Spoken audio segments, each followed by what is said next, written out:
Эфирден алыпқар вақта студияда Осын Риева исәмісіз. Бүгінгі шарылышының төп темалары.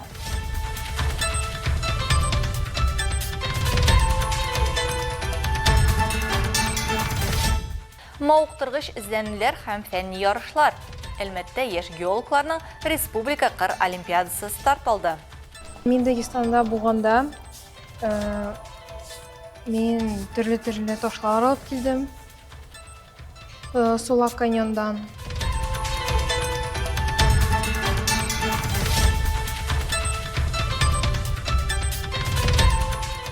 Патриотик шара. Ознақайда хәрби хәрәкәтләр ветераннарының республика слеты узды. 80 елны декабрьдә мин армиядан кайттым. Башкортстанга элекке эшләгән урыныма урнашып, нефтянканы Буренева. Шунда эшемне дәвам иттем.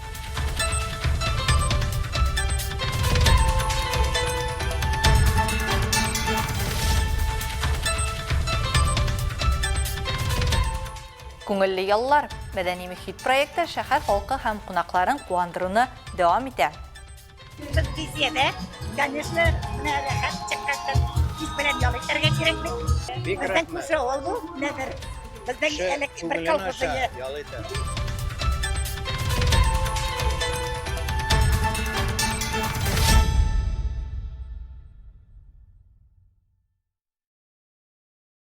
Әлмәт районының Ирекле авылында төнле янгын була. Бу хакта Әлмәт районы буенча күзәтчелек эшчәнлеге һәм профилактика эшләре бүлеге хәбәр итә. Җирле халык коткаручыларга күршеләрдә янгын сарайдан шәхси йортка күчте дип шалтырата. Анда автоматик янгынга каршы сигнализация эшли башлый. Шуңа күрә хуҗалар бинада мөстәкыйль рәвештә чыгып өлгерә. Янгын сүндерүчеләр килгән вакытта йортның түбәсе ишелеп төшкән була. Янгын нәтиҗәсендә хуҗалык корылмасы һәм торак бина янып бетә. Бәхеткә барысы да исән кала. Янгын чыгуның беренчел сәбәбе электр үткәргечнең төзек булмавы.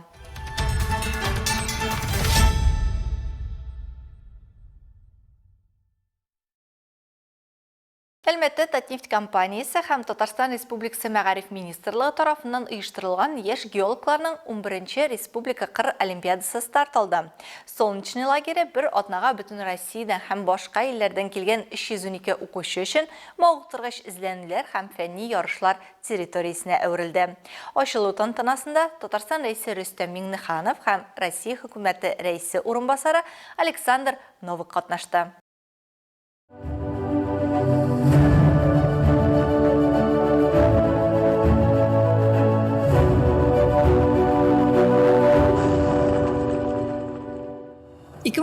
Елдан бирле уздырыла торган олимпиада яшь талантлар үсеше өчен уникаль мәйданчык. Аның төп максатлары балаларның җәйге ялын кызыклы итеп оештыруына түгел, аларның иҗади потенциалын үстерү, танып белеп активлыгын стимуллаштыру, аралашу һәм командада эшләү күнекмәләрен тәрбияләү, яшүсмерләрнең физик һәм психик сәламәтлеген ныгытуда булып тора. Россия Федерациясе хөкүмәте рәисе урынбасары Александр Новик чараны ачу тантанасында билгеләп үткәнчә, геология бүген элеккеге сыман романтик походлар гына түгел, ул югары технологияле тармак.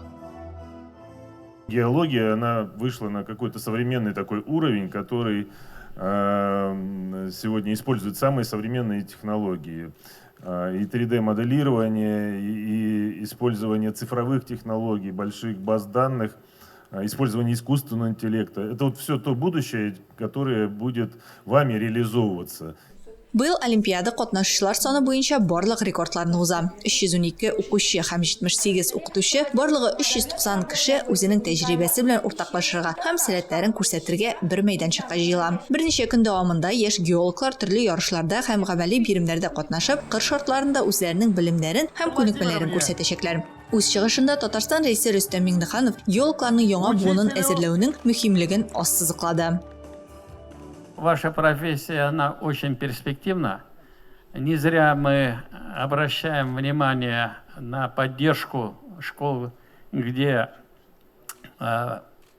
мы организовываем вот такие геологические классы. Катнашчыларны мавыктыргыч сынаулар көтә. Кёрн серләрен шишу, геомаршрутлар, эзләүчеләрнең остаханәләре һәм йолдызлар астында кичке квестлар. Зәлия Халикова олимпиадага Казаннан килә. Беренче чиратта яңа танышулар һәм җиңүләр көтәм ди кыз. Үзенең геология һәм без күргәзмәсенә алып килгән эшләнмәләре белән дә теләп таныштыра. Мен Дагестанда булганда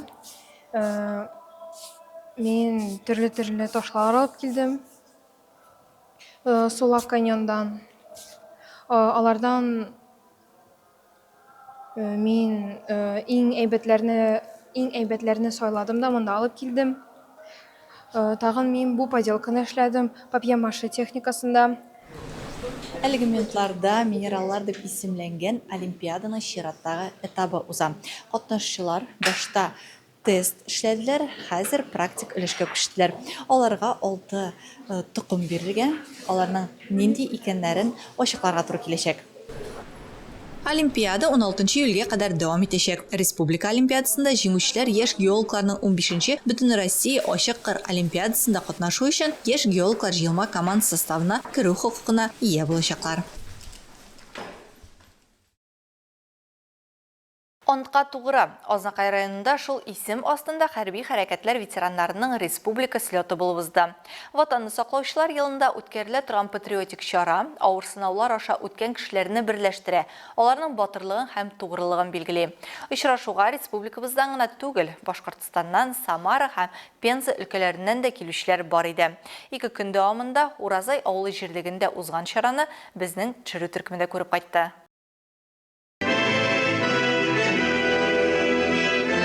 Әлеге слет Татарстан Республикасы рәисе грантын гамәлгә кую кысаларында уза.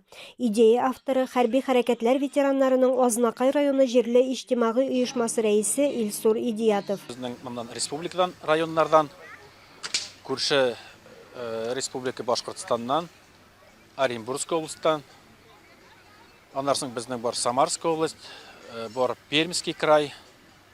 Шундай районнардан безнең кунаклар, ветераннар килде. Чарада катнашучыларны район советы аппараты җитәкчесе Айдар Халиуллин, хәрби комиссар Руфат Гайнетдинов сәламләде. Ветераны боевых действий – это особая каста людей. Они настоящие патриоты своей родины, которые ценой своего здоровья, своей жизни отстаивают интересы нашей страны, сохраняют целостность нашего государства. Утлы нокталарда катнашып курбан булганнарны, бүген янәшәдә булмаганнарны 1 минут тынлык белән искә алдылар. Ветераннар үзләренең хезмәт иткән елларын искә алып, тарихлары белән дә уртаклаштылар. Без Самарда учебкада булдык. Учебкада булдык та шуннан соң безне Польшага җибәрәләр. Мине сержант итеп калдырдылар учебкада. Курсантларыбыз белән бергә без киттек Шерестоцкий лагеря. Термиздән самолет белән безне Афганистанга илттеләр. Безнең отдельный саперный батальон 271 служба шул разминирование, минирование, расчищение завалов. Шуның ише эшләр буладыр инде. 80 елны декабрьдә мин армиядан кайттым. Башкортстанга элекке эшләгән урыныма урнашып нефтянканы Буренева. Шунда эшемне дәвам иттем. Катнашучылар солдат боткасыннан авыз итә алдылар. Спорт ярышларында катнаштылар. Турникта тартылу, мылтыктан ату, канат тарту, автомат сүтеп җыю буенча көч сынаштылар. Хәрби патриотик җырлар бәйгесендә үзләрен сынап карадылар. Биредә шулай ук яңа сугышчан экспонатлар белән танышырга, винтаж сугышчан автомашиналар руль артында фотога төшәргә дә мөмкин булды. Күңелле концерт программасы, балалар һәм өлкәннәр өчен уеннар әлеге чараны тагын да ямьләндерде. Кому звезда, кому покой, кому-то слава. 2 көн дәвамында Уразай авылы җирлегендә туганлык һәм бердәмлек атмосферасы хакимлек итте. Республикада беренче булып уздырылган әлеге чарага барысы 300-дән артык кеше килгән иде. Һәм алар һәммәсе дә әлеге чараның һәр ел сайын уздырылуын теләп калалар. Илмира Шәрифуллина, Рөстәм Акбаров, Рамил Исламов. Яңалыклар вакыты Луш Әлмәт телекомпаниясе. Азнакай районы Балташ авыл җирлегендә өлкән яшьтәгеләр өчен сабан туе узды. Мондый күркәм чара районда ел сайын оештырылып килә. Быелгысы да котлауларга, уеннарга, җыр-моңнарга бай булды. Алар күп авырлыклар күргән, дөньяның ачысын төшесен татыган буын, ихтирам һәм хөрмәткә лаек кешеләр. Ветераннар һәм килгән кунакларны Азнакай район советы аппараты җитәкчесе Айдар Халиуллин сәламләде. Шушы матур бәйрәм белән котлыйсы килә. Җәй дәвамында безнең шушындый чаралар бик күп. Аллага шөкер, быел инде бигрәк тә күп була. Узак еллар дәвамында бергә гомер иткән парларга, юбилерларга истәлек бүләкләр тапшырылды. Бүген районда 17 меңнән артык ветеран исәпләнә. Аларның күбесе һаман да сафта, актив тормыш алып баралар. Biz бүгенге бәйрәмдә үзебезнең милли йолаларыбызны искә төшереп, төрле уеннар уйнарга, җырлап, күңел ачарга дип, биеп күңел ачарга дип килдек, җыелдык. Һәм уеннардан инде сабантуй уеннары уйнарбыз дип торабыз. Бәйрәм концерт номерлары күңелле уеннар белән дәвам итте. Biz konser номерларын башлап җибәрәбез, беренче чиратта.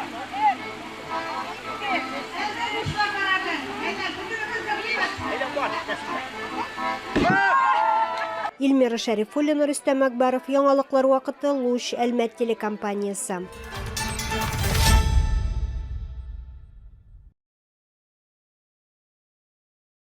Қолабызда мәдәни мөхит проекты бір юлы 8 мәйданчыкта уза. Әлеге Татнефть компаниясы проекты кысаларында җәй көне урамнарда һәм паркларда кызыклы ял көннәре бер үк вакытта 12 шәһәрдә күзәтергә була. Татарстан һәм Россия сәнгать эшлеклеләре шәһәр халкы һәм кунаклары өчен кызыклы ял көннәре булдыра.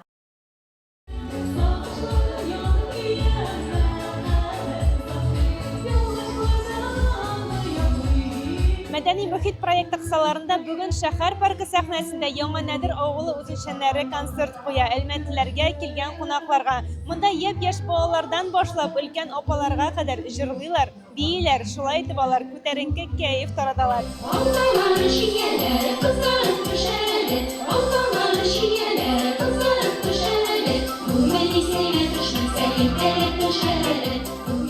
Кодагылар ансамбле җырлары белән башланып киткән әлеге җәйге концерт күпләрнең күңелләренә хуш килде. Шәһәр паркында ял итүче халыкның күбесе сәхнә алдына җыелды. Татарча җырлар арасында балалар башкаруында, диңгезчеләр биюендә халык алкышлар белән каршы алды.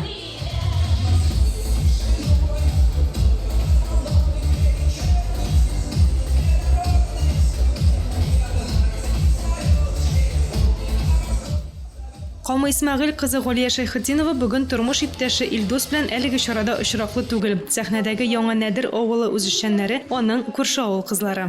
Бездә, конечно, менә рәхәт чыккан. Biz белән ял итәргә кирәкме? Бездән күрше авыл бу, Нәдер. Бездән элек бер колхозы. Ял итә. Бик зур рәхмәт. Бу нәрсәләрне оештырган өчен. Бик рәхмәт.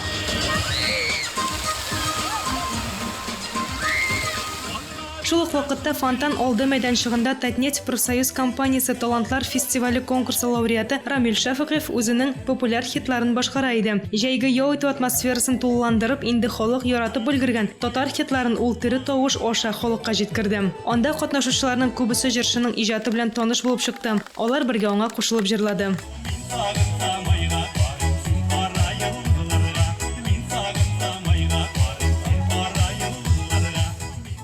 Шәһәрнең мәдәни мөхит проекты 2016 елдан гамәлгә ашырыла. Бу вакыт эчендә Әлмәттән башланган проект республикада хәзер 12 торак пунктта бара. Чараларга афишаларны сез безнең телекомпаниянең социаль шелтәләрендә күрә аласыз. Алсу Ахмаджанова, Олег Павлов, Яңалыклар вакыты, Луч, Әлмәт телекомпаниясе.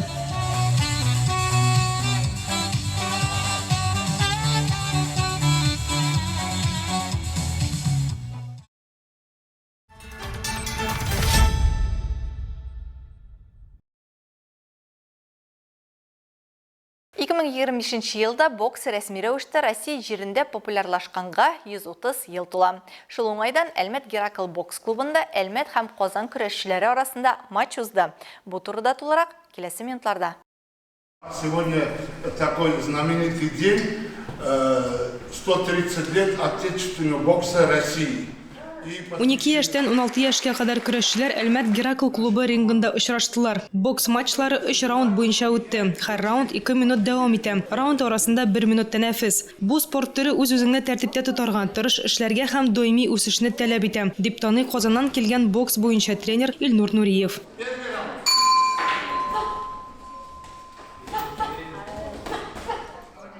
Мы привезли на эту матчу. Без бу матч очрашуында 9 спортчыны алып килдек. Аларның барысы да 10-11 яшьтән башлап егетләр. Без монда тәҗрибә уртаклашырга килдек. Марсель Тимуровичның көчле егетләре барлыгын беләбез. Шуңа күрә сезгә килергә булдык. Марсель Тимурович хороший, сильный ребята, поэтому решили приехать именно к вам.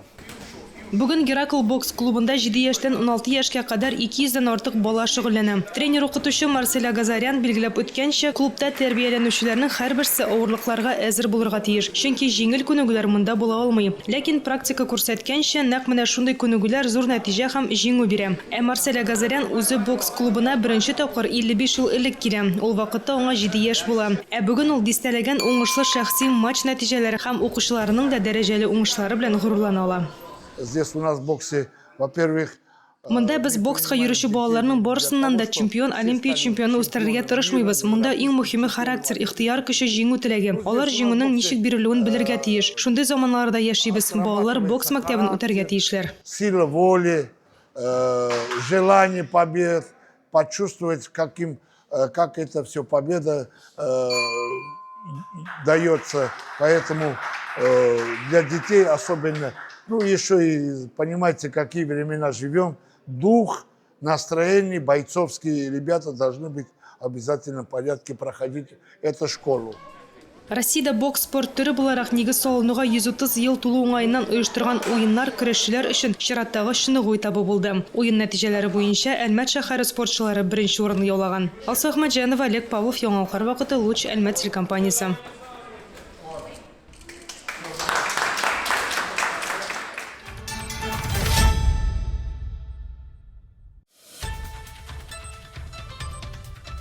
Хөрмәтле тамашачыларыбыз, яңалыклар чыгарылышының туры трансляциясын сез ВКонтакте социаль шелтеренә кереп, Луч Әлмәт төркемендә сәгать кичке 7-дә карый аласыз. Безнең иң кызыклы сюжетларыбыз да рәсми аккаунтларыбызда урнаштырыла. Бүгенге чыгарылышта шулар иде. Мин Алсу Нуриева һәм монтаж операторы Динара Гайнетдинова сезнең белән саубуллашабыз. Исән сау булыгыз.